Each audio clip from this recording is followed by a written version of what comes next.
yo les voy a presentar algunas partes del proceso que son más pertinentes a las ideas de diseño iterativo y prototipaje. Hay muchas otras conversaciones que podríamos tener alrededor de este proyecto, pero principalmente quiero que nos enfoquemos en esas para ayudarnos a empezar a adquirir las herramientas que vamos a utilizar durante el resto del cuatrimestre específicamente. Eh, pero espero dejarles algo para la larga. En fin, yo les voy a estar presentando el proyecto del Sawmill Shelter, desarrollado por mi persona, Ankai Kuo, Evgenia Spiridonos y Eleni Makarhan. Yo les presentaré el proyecto de manera lineal, sin embargo, es crucial reconocer que la mayoría de los procesos que se presentarán se llevaron a cabo en paralelo y se iban retroalimentando uno del otro. El Sawmill Shelter es una estructura de red diagrid anticlástica. No encontré una buena traducción para la palabra diagrid, pero se deletrea D-I-A-G-R-I-D en inglés. Si buscan en Google esa palabra, si ponen diagrid structure, van a encontrar varios ejemplos de torres, algunas fáciles de reconocer. En fin, es una red de madera diagrid anticlástica que utiliza madera aserrada de sección pequeña, bajo tensión y busca desafiar el lenguaje visual de las estructuras de tensión tradicionales. La construcción se realizó para la Escuela de Arquitectura, el Architectural Association, en su campus de Hook Park, en la zona de Dorset, en el sureste de Inglaterra. Tuvimos la tarea de comenzar la construcción de Wakeford Hall. Este era un proyecto que sería central para el funcionamiento del campus y albergaría una biblioteca, un estudio, un espacio de oficina para el campus, así como una pequeña sala de conferencia. Lejos de ser un proceso ideal, debíamos construir el edificio por etapas, con equipos diferentes, los cuales presentan sus propios retos. Así que nuestra tarea principal al inicio se centró en cómo podríamos nosotros construir un proyecto que podría ser rediseñado posteriormente, cómo se lo entregábamos a los grupos que venían. Por esa razón nuestro objetivo fue no involucrarnos directamente a diseñar Wakeford Hall, sino iniciar una serie de estrategias materiales experimentales que permitieran a los diseñadores entrantes continuar con el proceso de diseño mediante el estudio de los prototipos construidos y las exploraciones realizadas. Wakeford Hall fue una competición abierta de ideas. Básicamente se invitó a toda la comunidad de LE a que aportara su visión, cómo ellos percibían, sentían el campus, ya que es un lugar muy especial. El campus principal de LA es en el centro de Londres, pero este campus en su zona de campo en Inglaterra tiene un lugar muy especial para la mayoría de nosotros y pues se quería escuchar de la gran mayoría de la comunidad para tomar una decisión tan importante como este edificio.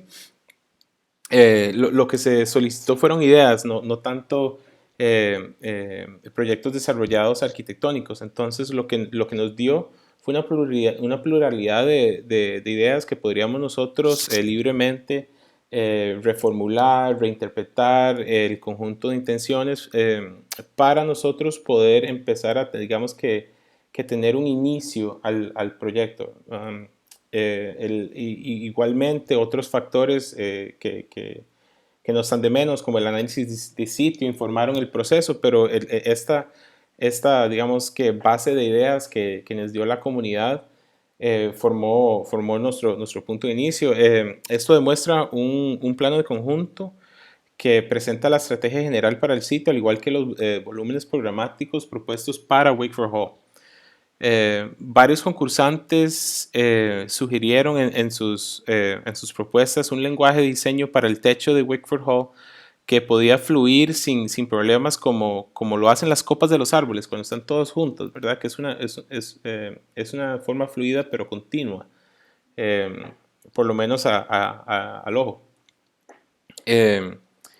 Siguiendo este insumo, mi investigación se enfocó en estudiar la posibilidad de utilizar la madera como un elemento estructural bajo tensión para crear una estructura de cubierta.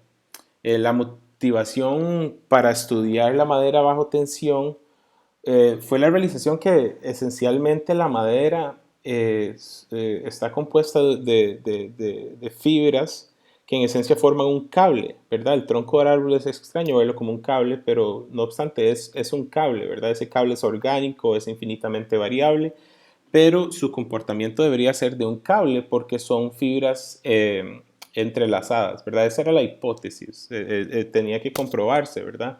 Y aquí es donde quiero que empecemos a ver los aspectos de prototipaje y de diseño iterativo, donde nosotros, al no tener acceso a un laboratorio en Hook Park ni a mucha literatura en el tema, porque simplemente no la existe, nosotros tuvimos que inventar nuestras propias maneras de probar la fuerza de tensión de las maderas que teníamos disponibles en el sitio. Entonces, haciendo ingeniería inversa con un pistón hidráulico, realizamos unos mecanismos para hacer pruebas de tensión uniaxial hasta la falla, ¿verdad? Las primeras muestras que se analizaron eran de 50 por 50 milímetros, 300 milímetros de largo, pero esos 50 por 50 milímetros probaron ser muy grandes, ya que no podíamos hacer que la pieza fallara, sino que se nos empezó a doblar la máquina, el acero que estábamos utilizando para el mecanismo de la prueba del pistón. Entonces decidimos fabricar una debilidad en la muestra, y si lo notan en esta imagen se ve como una forma de corbatín, y eso se reducía a un tamaño de 5 por 5 milímetros para de nuevo fabricar una falla en la pieza porque simplemente no estábamos logrando reventar los pedazos de madera, lo cual resultó muy emocionante. Pero entonces lo que nosotros empezamos fue un desarrollo exhaustivo de probar diferentes especies. De nuevo, no es solo prototipar el diseño, sino prototipar los modos de investigación, las mismas pruebas hay que prototiparlas. De nuevo, un proceso muy exhaustivo, pero con el fin de generar una base robusta de datos sobre la cual podemos actuar y tomar decisiones informadas. Eh, Nosotros mientras bueno, vale la pena señalar que cada una de estas tiras estaba reventando por encima de 1 tonelada de fuerza.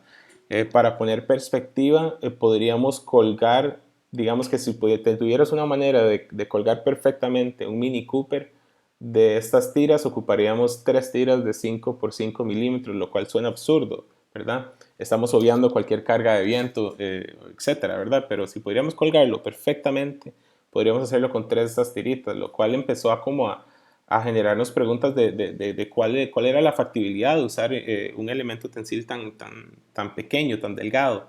Entonces empezamos a estudiar estructuras a escala arquitectónica donde se utilizaba elementos de madera lineales tan delgados. Afortunadamente estábamos familiarizados con el Weald and Downland Grid Shell. Este está diseñado por Burrow-Hapold y Edward Cullinan Architects. Está ubicado en West Sussex, en el sur de Inglaterra, sur central, suroeste. Eh, es una estructura de compresión, ¿verdad? En que toda la net está siendo comprimida para dar su forma. Por razones que van a ser más obvias en un momento, nosotros decidimos que podíamos generar nuestra estructura de tensión simplemente invirtiendo esta estructura de compresión, y algo a la inversa de Antonio Gaudí con la Sagrada Familia, ¿verdad? Que él hacía modelos de tensión para generar estructuras de compresión. Nosotros hicimos lo inverso.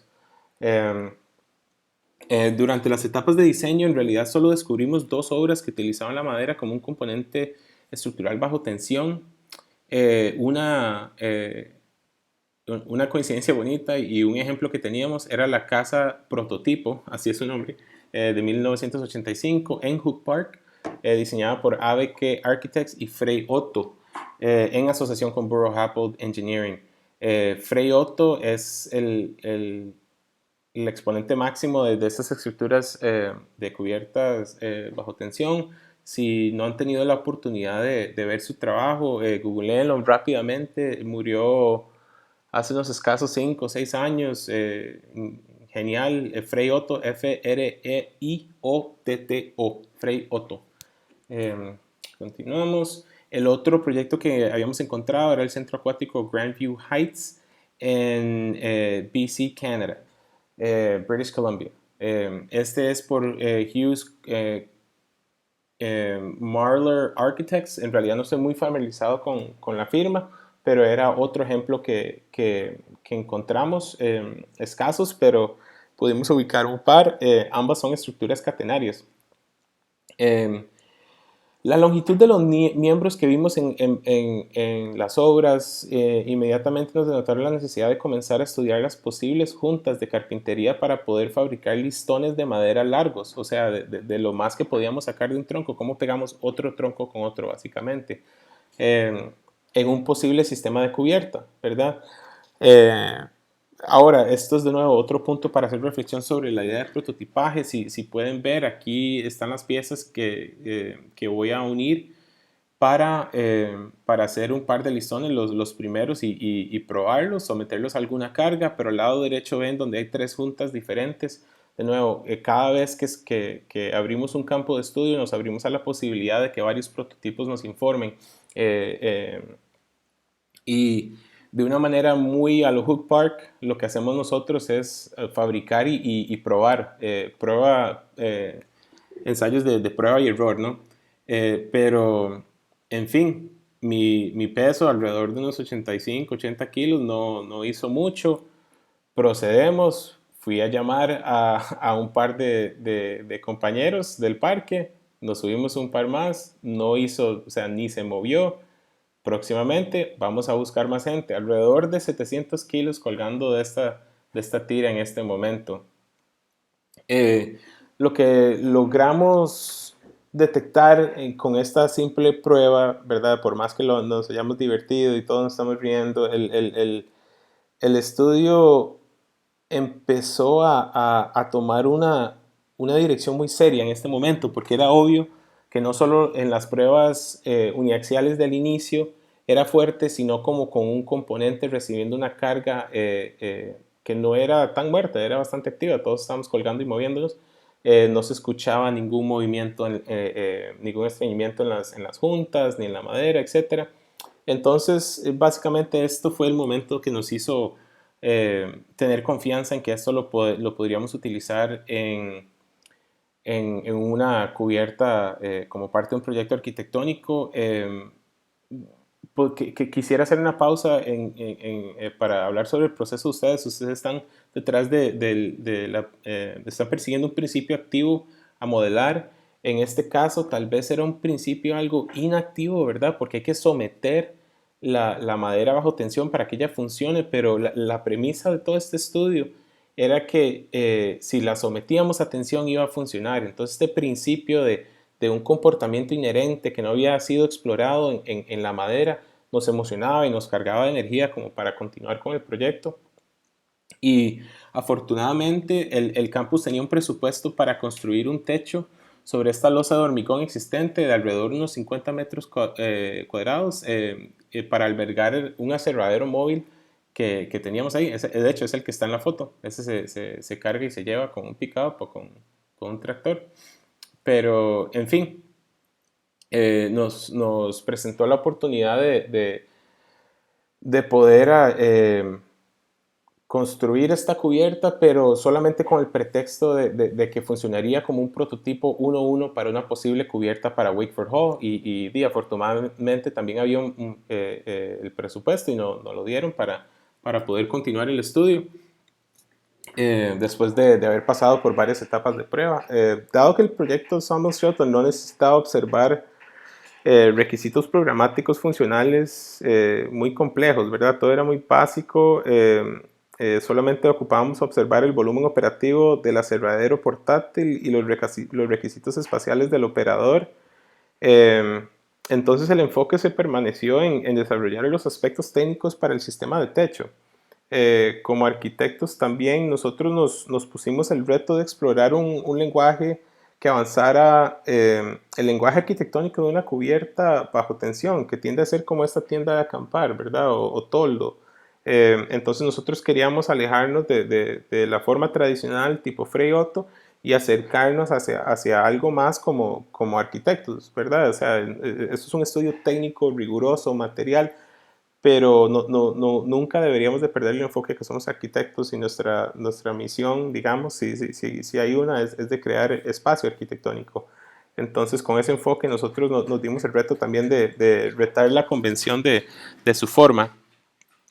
La propuesta original para el techo de madera era que fuera una estructura catenaria, ¿verdad? O sea, colgando bajo su propio peso, como la casa prototipo y el centro acuático, de hecho.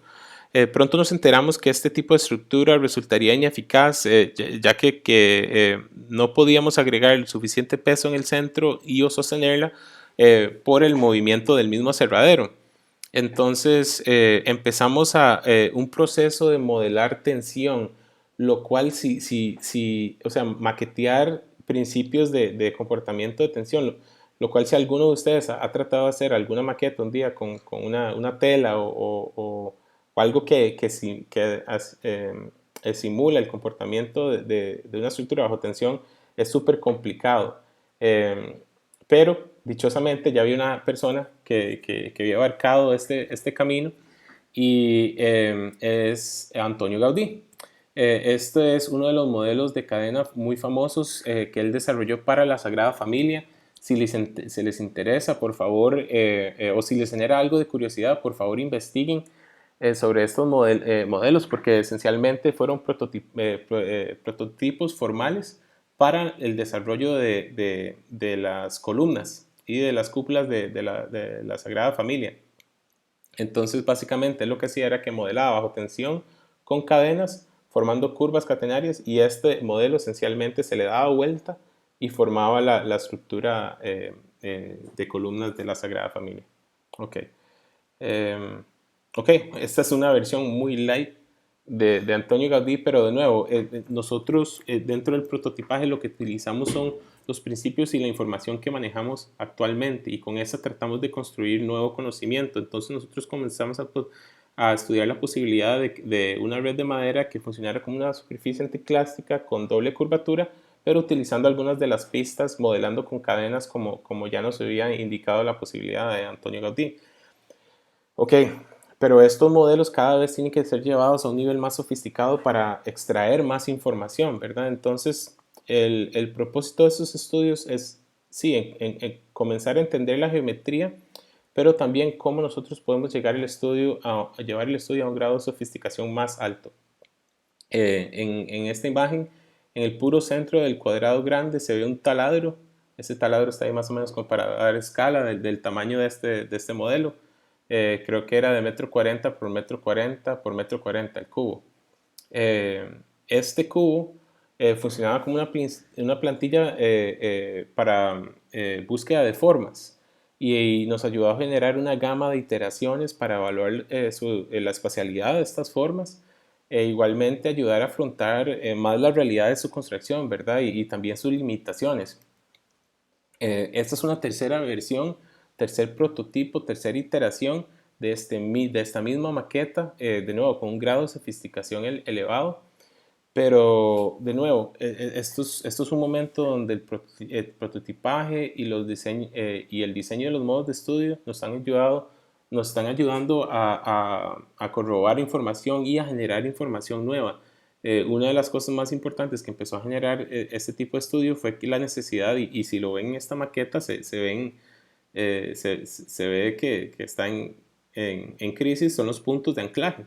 Los puntos de anclaje se volvieron una de las preguntas más necesarias de contestar en el avance del proyecto, porque era obvio que al recibir un elemento con tanta curvatura en un punto, había que atajarlo de una manera que no generara un, un cambio en la dirección del listón. Eh, También igualmente se estuvieron desarrollando una serie de iteraciones de modelos digitales, algoritmos paramétricos que comenzaban a explorar la lógica estructural de la red anticlástica y las asociaciones entre los miembros de tensión. Primero, de nuevo, se estudió una estructura catenaria, luego una anticlástica, y esta Este tercer diagrama abajo es el que más empieza a aparecer a nuestra estructura final. Se utilizaron varios estudios de optimización de forma digital, relajamiento de la red para poder hacer el análisis estructural de lo que intuíamos podría construirse en el momento. Todos estos se sometieron a varios estudios, pero los resultados de los estudios de forma y análisis estructural se comparan con las pruebas de tensión a falla para garantizar que la geometría propuesta solo sometería los miembros de tensión a fuerzas que resistirían, o sea, que ninguna de las formas que nosotros estamos aplicando sobrecargue la estructura. Casi que del lado izquierdo arriba se puede ver mi primer boceto, uno de los primeros bocetos, y después iteración tras iteración. 9 incluimos en esta, pero en este dibujo, pero fueron mucho más. Eh, Quería incluir este diagrama solamente porque en el lado derecho, donde ya se ve el círculo y los planos y digamos que eh, las numeraciones indicando los pasos, es que yo les compartí que podría resultar muy beneficioso para ustedes empezar a diagramar antes de escribir los algoritmos o componer los algoritmos en Grasshopper o en el lenguaje que estén utilizando para escribir código, para poder simplificar y tener un entendimiento más alto de su función y cómo ustedes los pueden empezar a construir. Por ejemplo, si ustedes ven el paso 1 está seteando un plano horizontal, el paso 2 uno vertical, el 3 el radio de lo que ocuparía tener la columna en relación con una relación tangencial al listón que sale de ella, ¿verdad? Y el 4 su ángulo de giro, ¿verdad? Entonces, de nuevo, eso es aplicado a cada uno de los planos y a cada uno de los listones, pero es un buen ejemplo de cómo diagramar el algoritmo antes de escribirlo podría informar el proceso y hacerlo uno mucho más fluido. Las iteraciones digitales hicieron evidente que la geometría sería de doble curvatura para cada listón. Y debido a que todas las pruebas hasta el momento fueron uniaxiales, o sea, los jalamos en una sola dirección, tuvimos que desarrollar una manera de corroborar la resistencia mecánica de los listones bajo doble curvatura, ¿verdad? Entonces, de nuevo, en nuestro Hook Parkway, con lo que tenemos a nuestro alrededor, nosotros vamos y prototipamos una primera versión de este ejercicio, ¿verdad? Eh, Se utilizaron unos baldes que estaban ya en el campus y el resto de las cosas también rescatadas, pero se preparó una prueba para cargar los listones, unos listones de 5 metros a lo largo, con baldes de 14 litros espaciados 350 milímetros a lo largo entre cada uno. El punto de utilizar un balde de 14 litros es que sabemos que el peso de un litro, si no me equivoco, el peso de un litro es el peso de un kilo. Entonces sabemos exactamente con cuánto peso estamos cargando el listón, ¿verdad? Entonces, de nuevo, aunque estamos utilizando estrategias algo empíricas, métodos nuevos, prototipos que no son usuales, que no podemos encontrar en, en literatura hay veces, nosotros podemos fabricar una manera de probarlo. Y esto es de nuevo, nosotros seteando nuestros propios parámetros y generando investigación. Nosotros probamos secciones creo que de 70 por 70 milímetros hasta 26 por 26 milímetros. La sección que se prefirió después del estudio fue una de 38 por 38 milímetros por varias razones, pero solo para ponerles una idea de qué tan grueso eran los componentes, eran de 4 por 4 centímetros nada más. Tomando en cuenta el pequeño tamaño de las secciones transversales de las vigas, era fundamental clasificar cuánta madera defectuosa podíamos permitir en una de estas piecitas, ¿verdad?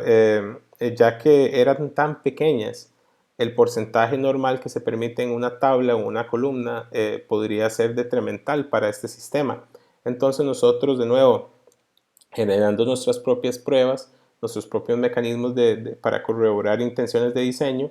Nosotros básicamente unificamos estándares, criterios de calificación de madera estándar, diagramas de área de nodos y pruebas de fallos a 3 puntos, que era la prueba que vimos en la imagen anterior. Y con esto pudimos desarrollar nuestros propios parámetros de calificación para la madera que garantizaban que las maderas que se utilizarían serían suficientemente fuertes para soportar las cargas a las cuales y la geometría a las cuales nosotros la estaríamos sometiendo, ¿verdad? Que es importante recalcar que toda esta información está siendo generada específicamente para este proyecto, ya que de nuevo tiene una naturaleza algo empírica, ¿verdad? Pero no obstante, nosotros para avanzar cada paso de este proyecto, nosotros siempre nos basamos en la investigación y información que ya tenemos a nuestra disposición. Por ejemplo, uno de los grandes retos es cómo nosotros unimos cada uno de estos pedacitos para hacer un cable infinito, ¿verdad?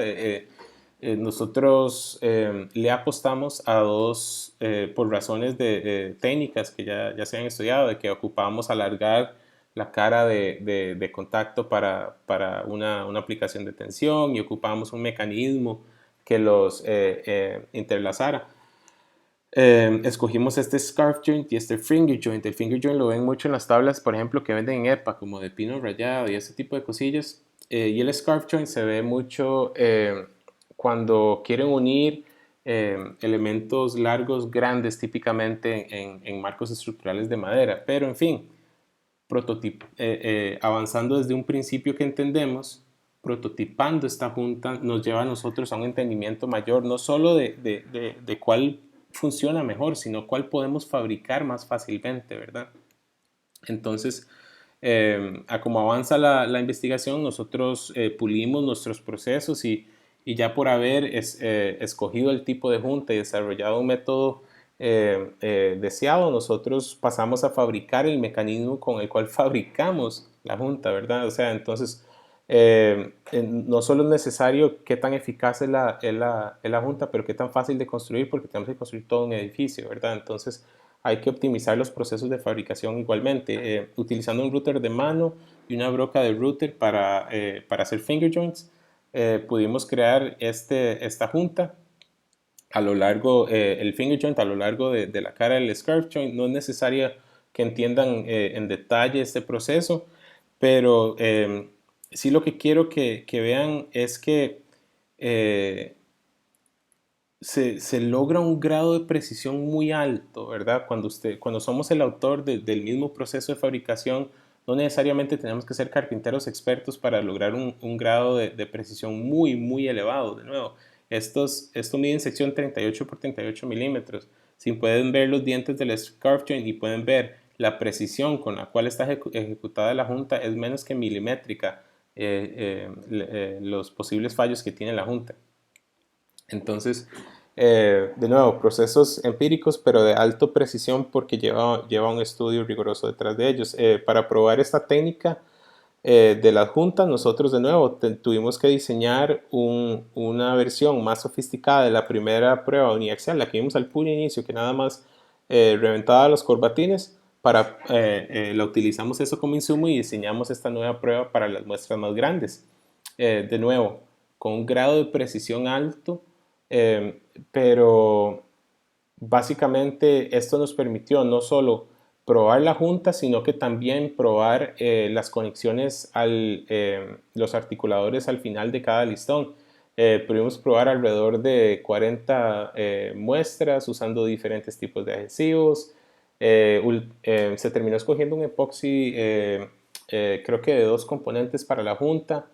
Pero lo que quiero señalar en esta imagen aquí es que no sé si notan que la geometría de donde está el roto no es la de la junta. O sea, nosotros logramos romper la madera sin romper la junta, lo cual es si alguno se aventura por estos lados algún día, es el momento perfecto, ¿verdad? Porque en este momento acabas de asegurar que la junta es más fuerte que la misma madera. Entonces es un momento muy bonito en una investigación de este tipo, ¿verdad?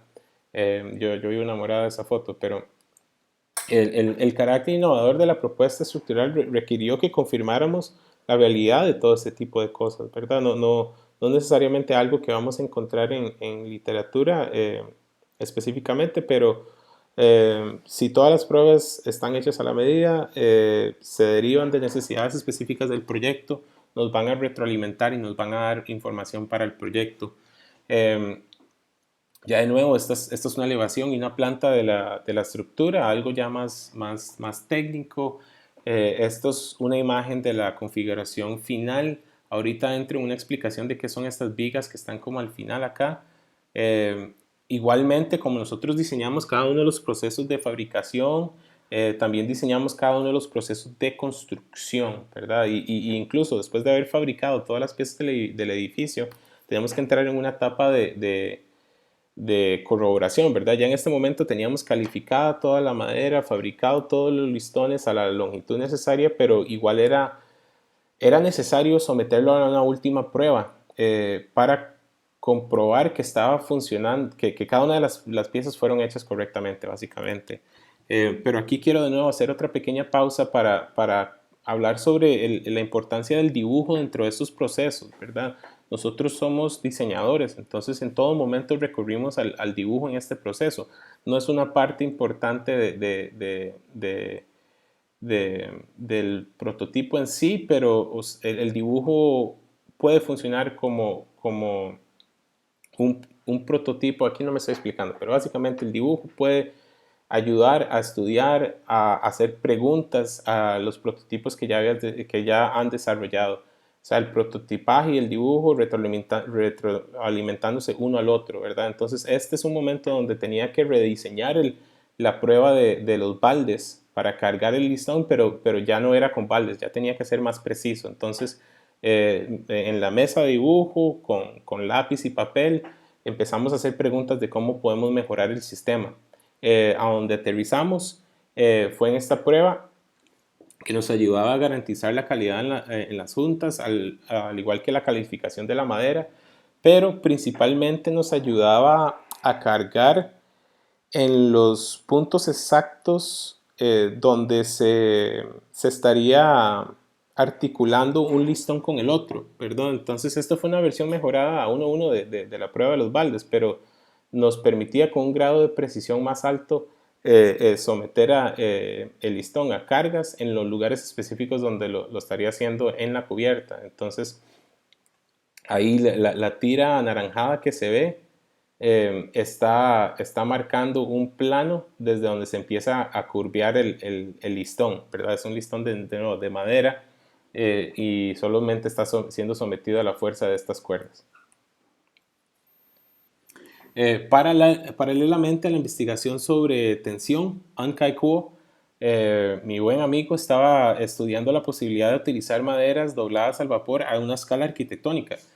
Su investigación nos brindó la posibilidad de explorar el lenguaje arquitectónico fluido propuesto al inicio del proyecto, ¿verdad? Que retaba esta convención de tienda toldo. Y Ankai utilizó la flexión con vapor a gran escala de árboles enteros para crear las columnas estructurales. Pronto vamos a ver un poquito de su proceso. El proceso de fabricación comenzaba con el corte de una serie de rebanadas en el extremo ancho de cada uno de los postes de madera para cortar el tiempo de evaporación requerido y facilitar el proceso de doblado en sí. Esencialmente lo que hacíamos era hacerle tajadas al árbol para permitir que el vapor entrara más fácilmente, ¿verdad? Eso es una técnica 100% desarrollada por Ankai. Las columnas se fabricaron utilizando técnicas de doblado de madera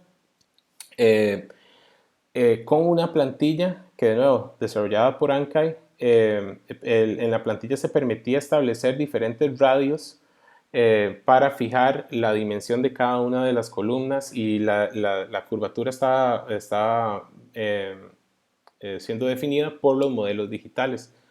Entonces, de nuevo, transfiriendo y oscilando entre información digital y material durante todo el transcurso del proyecto. Una vez que se habían sometido al vapor, las columnas se doblaban utilizando un cabrestante, no sé si estoy diciendo eso bien, de mano y una correa de remolque. Las 18 columnas fueron calibradas de nuevo con respecto a todos la información que teníamos del modelo digital y los rangos estaban entre 0.5 y 1.5 metros de radio para cada columna. Aquí en esta bella imagen se ve, no sé, 3 meses del trabajo de Ankai listos para ya ser colocados en el sitio. Cada una de las columnas de Ankai descansaba sobre una placa de acero con una geometría ligeramente variable como se veían en los dibujos del modelo digital, eh, y se anclaban con varillas M16 y adhesivo epoxi a la losa. Las placas permitían que las columnas pivotearan hasta que se estableciera el datum apropiado para cada columna. Frente a las columnas se encuentra un marco, o opuesto a las columnas se encuentra un marco de acero que imita los puntos de anclaje de cada columna doblada a vapor. Esto fue una manera de simplificar la construcción simplemente por una cuestión de alcance de tiempo y recursos humanos simplemente. Se utilizó una serie de marcos similares en para ubicar, cada uno de los puntos de intersección de los listones de madera que formaban la red. Ya cuando estaban en su lugar colocados, se utilizaban un par de bloquecitos para evitar el desplazamiento horizontal. De nuevo, bloquecito es un detalle que nosotros le mordisqueamos al Down and Grid Shot de Burrow-Happold. Una vez que los listones estuvieran en su lugar, se ajustaban las tolerancias en ambos extremos de la cubierta, en de las columnas que fabricó Ankai, al igual que en el otro del marco de acero. Los cables transfieren las fuerzas de tensión al suelo, ¿verdad? Pero esos cables están conectados a unas vigas de acero, que ahora estoy notando que en realidad no se ve muy bien en esta foto, pero están alrededor de Ankai y mis pies, aquí en la parte abajo izquierda de la imagen. Estas vigas se anclan al suelo con unos pilotes de tornillo que son clavados en el ángulo de los cables en relación a la losa de hormigón, o sea, como para continuar la fuerza que viene desde el marco hacia la tierra en una línea directa. Esto es una vista final de la estructura y sin el revestimiento del techo, cual fue fabricado con CNC ahí mismo en el sitio. Este es un link que les voy a incluir. Normalmente si estuviéramos en la presentación yo se los enseño, pero se los voy a mandar para que ustedes vean un video del desarrollo del proyecto que logra ilustrar definitivamente mejor el proceso de Ankai, que fue estelar, genial, y igualmente da una perspectiva global de la construcción y el proceso, pero en fin, el Sawmill Shelter es una diagrid compuesta de 24 listones de madera de cedro rojo occidental de 38 por 38 milímetros que se extienden entre 10 y 11 metros de largo, cada uno transportando cargas de 2 toneladas en promedio. El diseño de la red de tensión de madera fue el efecto de una intuición sobre el comportamiento mecánico inherente poco estudiado en la madera, como lo es la tensión paralela a su estructura de vetas, o sea, a lo largo de su tronco. Últimamente, yo creo que sería importante tener en cuenta que si bien no hubo un nivel alto de asociación entre los modelos digitales y la investigación material del Sawmill Shelter, cada iteración digital se construyó sobre el conocimiento que se obtenía sobre las pruebas materiales anteriores. Esta construcción debe entenderse también en su contexto más amplio de Wakeford Hall, ¿verdad? El hecho de que estábamos fabricando un prototipo a escala 1:1 para entregar al próximo grupo de diseñadores y que la metodología de diseñar y fabricar como un modo válido de diseño busca prototipar y construir edificios experimentales basados en una creencia central de que esta práctica equipa a los arquitectos para diseñar a través del desarrollo y la realización de prototipos a toda escala, O sea, empezando desde la cajita pequeñita, imitando Gaudí o tratando de, hasta ya este proyecto final.